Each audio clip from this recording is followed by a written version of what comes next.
Σήμερα έχω πίσω μου ποδηλατάρα. Δεν σου λέω τι είναι, δεν σου λέω μέγεθος. Πάμε να το φτιάξουμε μαζί. Φύγαμε. Ήρθαν χθες ένα ταπεινό cube. Πάμε να βγάλουμε χαρτιά. Αλλά είναι χρωματάρα, έτσι.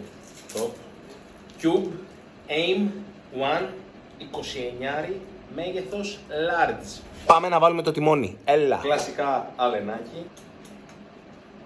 Πάμε να βάλουμε τον τροχό. Έλα.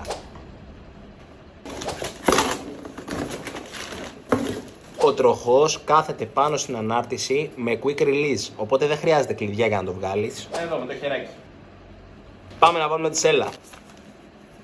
Το ψέλα. Εδώ το παλουκόσελο. Ήρθε η ώρα για τα πετάλια. Δεξί από την πλευρά του δίσκου με το γράμμα R, αριστερό από την άλλη πλευρά με το γράμμα L. Σφίγγω πάρα πολύ καλά με πεταλόκλειδο. Το ποδήλατο είναι πανέτοιμο.